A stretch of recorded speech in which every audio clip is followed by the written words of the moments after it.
Hola, hola, bienvenidos a nuestra cátedra para la felicidad y el buen vivir. Hoy hablaremos sobre la eficacia de las emociones en los procesos de aprendizaje. Pero, ¿quién nos acompaña el día de hoy? Profe Ángela, bienvenida. Hola Luz, ¿cómo estás? Muy bien, ¿y tú, profe? Bienvenida. Muy bien, muchas gracias, contentísima, a propósito de emociones, de estar aquí acompañándolos. Mi nombre es Ángela María Lopera y soy parte de la comunidad UCN desde hace ya varios añitos. Soy licenciada en Educación Especial, magíster en Neuropsicología y doctora en Ciencias Sociales, en énfasis Psicología Cognitiva, pero ante todo pues soy profe y por eso me encanta que Luz me diga profe y bueno, estoy acá para acompañarlos hoy. Muchas gracias, bienvenida. Una invitadísima muy especial. Los invitamos a que se dispongan para que tengamos el desarrollo de esta cátedra con mucha apertura y disposición, porque tendremos nuevos aprendizajes sobre la influencia de las emociones en la forma como aprendemos y cómo vivimos nuestros procesos en la escuela. Bienvenidos.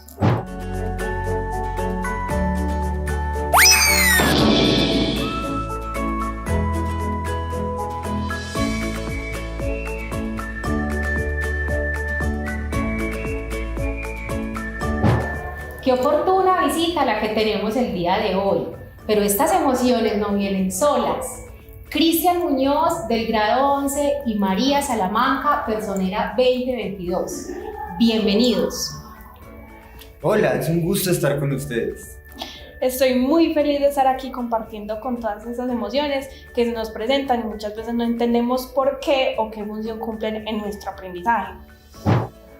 Profe Ángela, el desarrollo de la inteligencia emocional tiene que ver con el desarrollo de las emociones que ahora nos visitan. Pero quiero que nos cuente si existe una estructura en nuestro cerebro o área encargada de las emociones, de la motivación y del aprendizaje. Qué buena pregunta, Luz, y sobre todo para los estudiantes. A veces pensamos que nuestro cerebro es solo una masa que se mueve en diferentes direcciones, que está dentro de nuestra cabeza, pero no sabemos exactamente qué ocurre. Vamos a hablar de la emoción primero. La inteligencia emocional es un poco más la capacidad de gestionar esas emociones en unos contextos determinados. Luego vamos a hablar un poco más de ello. Pero acá es importante hacer un zoom hacia esta zona que es conocida en esta vista como sistema límbico, esta pequeñita. El sistema tiene ese nombre porque tiene varias estructuras. Dentro de ella, esta pequeñita que se ve acá es la amígdala, pero no las amígdalas de la garganta, no la vayan a confundir. Es la amígdala como una pequeña estructura sobre la cual recae la gran responsabilidad, de acuerdo con las investigaciones, de tener la base prima, la materia prima de lo que conocemos como emoción. Sin embargo, esa amígdala y toda esta parte que rodea a la amígdala, que es el sistema límbico, se relaciona en interconexiones como carreteras a diferentes partes de nuestro cerebro. Es por eso que, por ejemplo, cuando relacionamos la emoción con esta parte frontal, que es el lóbulo que estaría en esta parte, es porque la emoción contiene no solamente eso que llamamos miedo, tristeza, rabia, que están todavía por acá, sino también la situación que la genera. Entonces necesito de canales receptivos en todo el cerebro para que me digan qué está pasando y poder saber si siento miedo, tristeza, rabia o cualquier otra de las emociones básicas. Pero no se queda allí. También luego esta información tiene que pasarle a otras áreas motoras de integración para que nos digan, o que sean ellas las que le manden la información y nos digan, corra que está pasando algo. Entonces ahí, por ejemplo, lo que nos permite, que muchas veces escuchamos frases como me paralicé del miedo. O otras personas dicen, no, yo corrí del susto que me dio. Entonces el cerebro reacciona a partir del, digamos que el sistema límbico, que es la estructura que se conoce como la base central de las emociones, es el punto donde parte o la ruta, de donde sale la ruta de las emociones. Y hay una particularidad, si acá se acerca un poco el sistema límbico, está muy cerquita las estructuras responsables de la memoria. Entonces, cada vez que aprendemos, que estamos aprendiendo, que lo nombramos así, y pasa algo a nivel de las emociones, eso permite que en la memoria quede como una huella mucho más profunda. Eso significa, y muchos de ustedes les preguntan a sus papás, ¿qué es lo que más recuerdas del colegio? Pues lo que más recuerda es lo que le genera una emoción de impacto, sea positiva o sea una emoción negativa. Entonces los papás podrán decir, uy, lo que yo más recuerdo del colegio fue la alegría que tuve en tal situación. O por el contrario, y también desafortunadamente, situaciones que generaron tristeza. No, yo me acuerdo de esa clase de matemática que era súper difícil y yo lloraba. Claro, queda mucho más impregnado en la memoria. Y lo mismo nos pasa cotidianamente con el aprendizaje de las actividades que nos proponen. Por eso es tan importante que el aprendizaje sea visto no como solo memoria, sino también procesual con todo lo que está en el cerebro. Entonces, esta parte que es el lóbulo occipital, es el que nos permite recoger toda la información visual. Pero si esa información visual pasa por acá, por los sistemas límbicos, es decir, tiene una impronta emocional fuerte, la motivación va a surgir. Entonces, yo voy a poder conectarme mucho más. Y hay pues factores motivacionales externos o internos. Los internos se llaman intrínsecos y son los factores que están, digámoslo así, dentro de mí mismo. Esos factores es muy importante estimularlos porque nuestro cerebro es un músculo como cualquier otro. Entonces, así como yo, no sé, como vamos al gimnasio para que se estimule algún músculo, pues tenemos que ejercitar nuestro cerebro. Y creo que vamos a poder hablar un poco más ahora con nuestros invitados acerca de cómo podemos estimular un poco más todos esos procesos. Wow, profe Ángela, vemos cómo el cerebro es el encargado de recibir, integrar y almacenar la información que nos enseña y cómo la motivación es impactada por las emociones. Muchos no sabemos lo que es la inteligencia emocional. ¿Podemos con María y las emociones enseñarles a los estudiantes un poco? Claro que sí, Cristian. Es muy importante esa pregunta que tú haces y sobre todo en la que están ustedes. Muy a menudo pensamos que la inteligencia emocional es algo que solamente es de los adultos y no. Es importantísimo que desde pequeños sepamos nosotros mismos y que los adultos les ayuden, ustedes les ayudemos a trabajarla. La inteligencia emocional es la capacidad de gestionar adecuadamente las emociones. Por ejemplo, si yo te preguntara, Cristian, ¿tú sientes rabia todo el tiempo?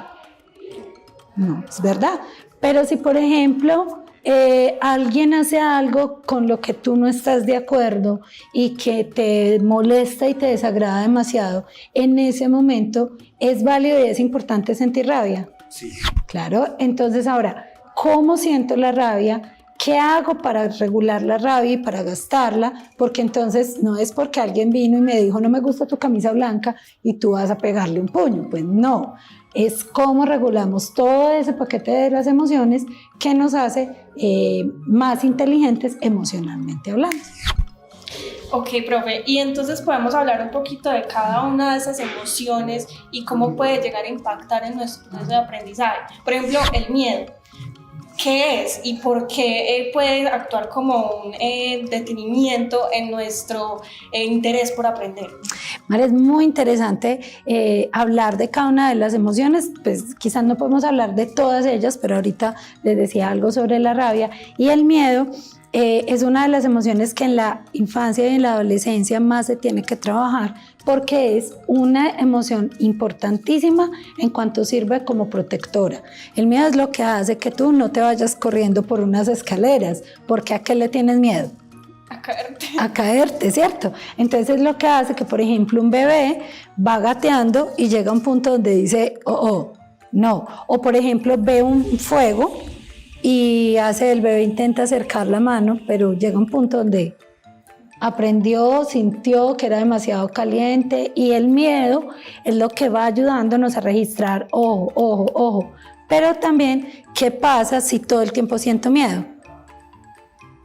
Que nos frenamos. También nos frenamos, es negativo. Entonces, esa gestión de las emociones es importante en el aprendizaje porque me permite expresar y explorar todo un cúmulo de situaciones y frente al aprendizaje yo necesito siempre tener una apertura a todas mis emociones y comunicarlas.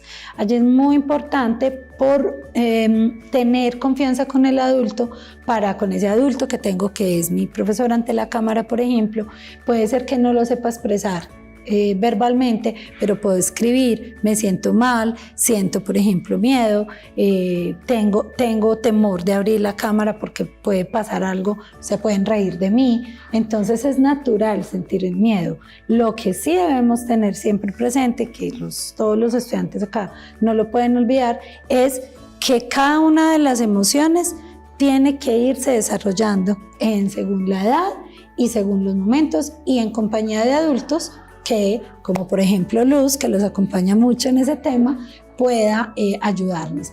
Encontrar el equilibrio entre emoción e inteligencia es tener la capacidad de gestionar adecuadamente cada una de esas situaciones que nos ocurren para crecer como sujetos más sanos y de esa manera pues podemos ayudar a los demás.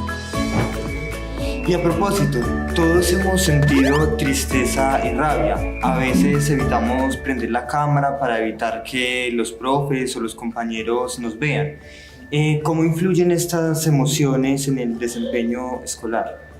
Mira, Cristian, que el desempeño escolar en el desempeño escolar hay un conjunto de elementos que son el aprendizaje, pero también están otras procesos como el compromiso con la tarea. Entonces yo puedo aprender algo, pero aparecer emociones como la tristeza y la rabia y yo no alcanzar a entregar una tarea a tiempo, por ejemplo.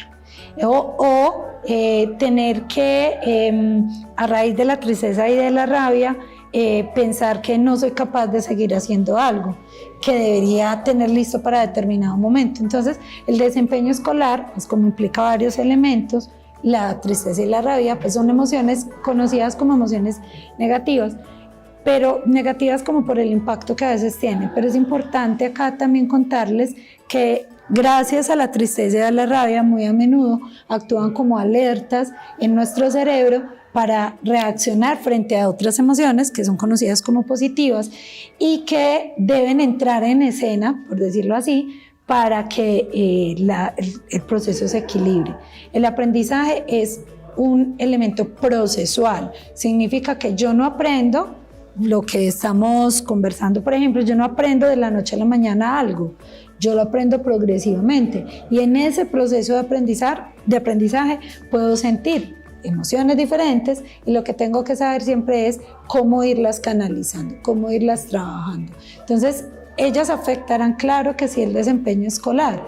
Lo importante es cómo yo estoy alerta también a que cuando se me prendan esas alarmitas, si yo estoy triste, por ejemplo, si yo siento que la vida es muy pesada para mí, que yo en algún momento pienso, no, sería mejor no estar aquí y ser como un mago Aladín y desaparecer, esa sensación, por ejemplo, que es muy cercana a la tristeza o que puede ser más allá de la tristeza, poderla comunicar. Listo, entonces, profe, reconocemos como emociones positivas la alegría, la calma, la sorpresa. Estas emociones, el sentir esas emociones puede potenciar nuestra capacidad de razonamiento y de solucionar problemas.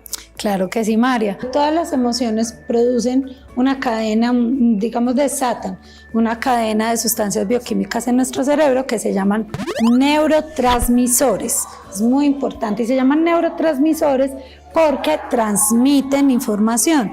Entonces, en la medida en que, por ejemplo, yo estoy más alegre, produzco más de uno de estos neurotransmisores que me permite que los aprendizajes se arraiguen más, por ejemplo. O tengo neurotransmisores que me ayudan a estar más activos. Profe, te quiero contar que hace algunos días escuché una frase muy bonita y muy diciente sobre lo que hemos conversado hoy de una psicóloga y escritora española, Begoña Ibarrola, que nos dice: las emociones son las guardianas del aprendizaje. Y creo que eso reúne todo lo que hemos hablado el día de hoy. Pero quiero preguntar, vemos que la emoción y la cognición van juntas, no se separan la una de la otra. son el binomio perfecto. Pero también la importancia de estar en un clima escolar saludable, protector, como el que procuramos tener en el Cibercolegio UCM. ¿Cómo influyen estos contextos en el aprendizaje o en la disposición para el aprendizaje? Claro, Luz, lo decíamos ahora, las emociones son un conjunto realmente de al menos 3 elementos, los podríamos resumir así. Tiene un elemento fisiológico, es decir, lo que se nos genera en el cuerpo cuando sentimos la emoción, que es cuando decimos siento miedo, siento tristeza, siento alegría. Eso que pasa en mi cuerpo, se me pone la piel arrosudita, siento que me sale más saliva, que me duele la panza, que se me doblaron las piernas cuando vi al muchacho que me gustaba. Todas esas cosas es lo fisiológico. Pero también tiene un componente comunicativo y un componente social. Un componente cognitivo, y comunicativo y social. Entonces, cuando hablamos de ese componente social de la emoción, hacemos referencia a las situaciones en las que ocurre y lo que ocurre alrededor, cómo propicia el que se generen ciertas situaciones de emoción, ¿cierto? Decíamos ahora, las emociones negativas y positivas ambas son necesarias en el aprendizaje. Eso no significa que el clima escolar deba promover la tristeza, por ejemplo, sino más bien cómo atiende a la tristeza, cómo atiende y cómo gestiona exactamente las diferentes emociones y cómo da la tranquilidad para que el estudiante pueda desarrollar y sentir sin que haya temor a una represalia, por ejemplo. Entonces es muy importante, por eso chicos y chicas, poder hablar de las emociones, pero también hay otras formas de gestionarla. Poder saber tranquila y sanamente que yo puedo estar triste. ¿Y qué significa estar triste? ¿Y qué significa estar contento? ¿Y qué significa sentir sorpresa? Y todas las emociones. Entonces, gastarse la emoción, por ejemplo, una tarea puede ser a través de la escritura o a través del canto o algo que me deje salir. Mecanismos liberadores. Sí, mecanismos liberadores. Entonces, por ejemplo, hay una tarea que a mí en particular me gusta mucho y es cuando hay una emoción fuerte, que se está sintiendo fuerte, tristeza, rabia, sobre todo con las emociones negativas, toma un cuaderno, pon el cronómetro 15 minutos y escribe sin parar los 15 minutos acerca de eso que estás sintiendo. Escribe, no importa cómo queden, escribe, pero que sea los 15 minutos. O sea, si en un momento para porque ya no sé qué escribir, para, pero luego sigue. Terminan los 15 minutos, coge la hoja, dóblala, romperla, quemarla con la supervisión de un adulto, obviamente, y eso es como decirle al cerebro, ya, pero también pueden bordar, pueden hacer otras cosas para gestionar emociones negativas. Y la emoción positiva también se tiene que aprender a gestionar. No permitir, por ejemplo, todo el tiempo no tengo que ser, por ser niño, alegre y sonriente. También tengo derecho a estar triste, también tengo derecho a decir en este momento me siento agobiado por algo o agobiada y que eso, el adulto con el que yo estoy, los adultos con los que, por ejemplo, interactúo en el colegio, pues poderle expresar. Lo que es más importante, creo yo, Luz, es que no se queden callados y que no tengan miedo, sino que por el contrario sientan un clima positivo. Un clima negativo, pues, ¿qué hace? Que reprimamos las emociones y se convierten en bolitas de nieve que van creciendo. Entonces hoy sentí tristeza por una cosa pequeñita, pero no lo resolví, entonces mañana algo más que llega, mi cerebro va aprendiendo. El cerebro es un excelente aprendiz, pero al que hay que entrenar. Exacto. Creo que estamos haciendo bien la tarea en el cibercolegio, propendemos por la estimulación del direccionamiento de la expresión y de esa manera que los niños, niñas, jóvenes y adolescentes externalicen lo que sienten con confianza y los acompañemos en esa identificación, comprensión y gestión de las emociones. Pero, profe Ángela, hemos hablado mucho de cómo impacta el aprendizaje solamente de los adolescentes, de los niños, de los jóvenes. Quiero que hablemos de los maestros. ¿No cree usted, profe Ángela, que son los que más bien emocionalmente deben de ir al aula para que se propicie ese buen clima escolar? Hablemos un Claro. Sí, yo creo, Luz, que es hablar incluso de un problema más grande de salud pública. Los niños y las niñas son claramente el foco de la educación, pero necesitan adultos sanos que los acompañen, sanos mentalmente. La salud mental es fundamental en Colombia, trabajarla más en momentos. Después de la pandemia aprendimos muchísimo acerca de la salud mental y de la importancia que ella tiene. Entonces, por ejemplo, un ejercicio muy importante y valioso para nuestros maestros es darse la oportunidad también de consultar, de hacer psicoterapia en la modalidad que quieran. Hay muchísimas modalidades. Y los niños y las niñas también nos leen, indudablemente. Somos lectores porque somos seres humanos y es una parte fundamental de lo que somos. Entonces, la salud mental de nuestros profes es fundamental, y qué bueno que las familias y los estudiantes del ciber pues sepan que también se cuida la salud mental de los profes. Efectivamente, profe Ángela, para nosotros es relevante el rol del docente. Queremos profes que se sientan saludablemente estables para que vayan y sean ese modelo a seguir de los estudiantes, que independientemente de que estemos por una cámara, aprenden a leer ese comportamiento y toman a ese profe como ese modelo a seguir. Claro. Y es ahí donde ellos empiezan precisamente a recordar esas experiencias que nos contaban. El profe que animaba la clase, el profe sonriente, el profe que conversa, que interactúa, o el profe aislado, el profe callado, el profe que no interactúa con los estudiantes. Para poder terminar esta entrevista, profe, déjenos unos tips donde nosotros podamos trabajar con los estudiantes y con los docentes, de hecho con los administrativos, la gestión de las emociones para que nosotros seamos los mejores gestores de la educación.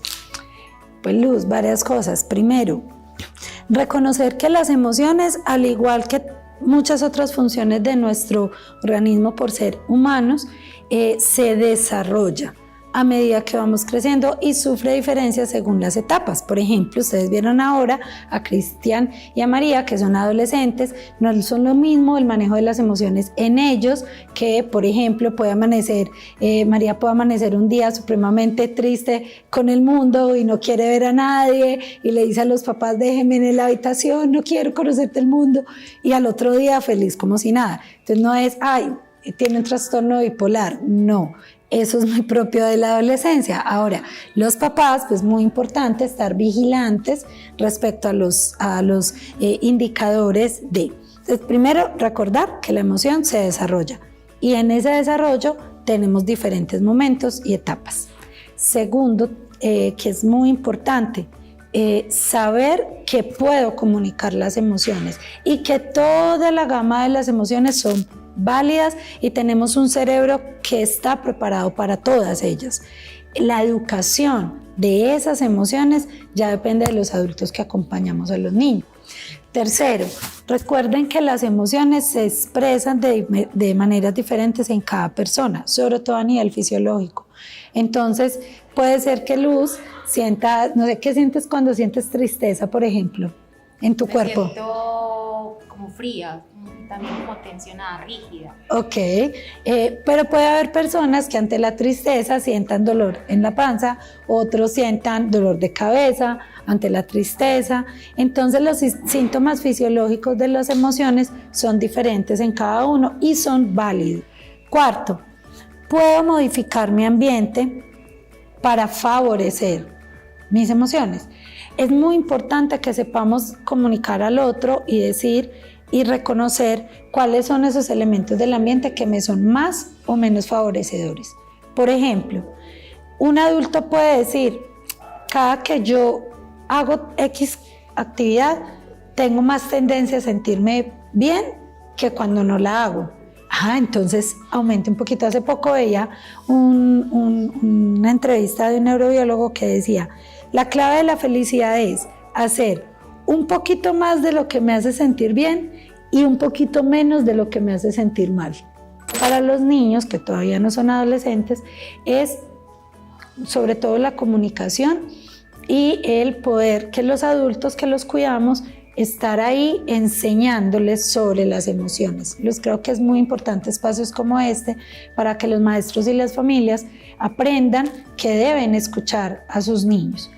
Tengan en cuenta que en la adolescencia es donde hay más cambios a nivel hormonal. Si alguien tiene que comunicar son ustedes, pero yo sé que en la adolescencia es muy complejo comunicar. Entonces, si no con los papás, busquen otro adulto, ejemplo, como Luz, como los profes, un adulto significativo y seguro. En esa búsqueda de tener un adulto significativo o seguro, tengan claro que todas las emociones cambian y no se asusten porque esas emociones van a ir pasando. Vívanlas porque las tienen que vivir, pero siempre teniendo en cuenta estos otros dos elementos anteriores. Wow, yo también digo como Cristian, wow, estamos sorprendidos por todo este contenido, por todo el acompañamiento que nos das el día de hoy, profe Ángela. En nombre del Cibercolegio CN, solo queda decir gracias. Con y a mucho ustedes gusto. que pongan en uso, que conviertan este conocimiento en conocimiento de utilidad y lo apliquen a su cotidianidad y en las aulas. Hasta pronto. Chao.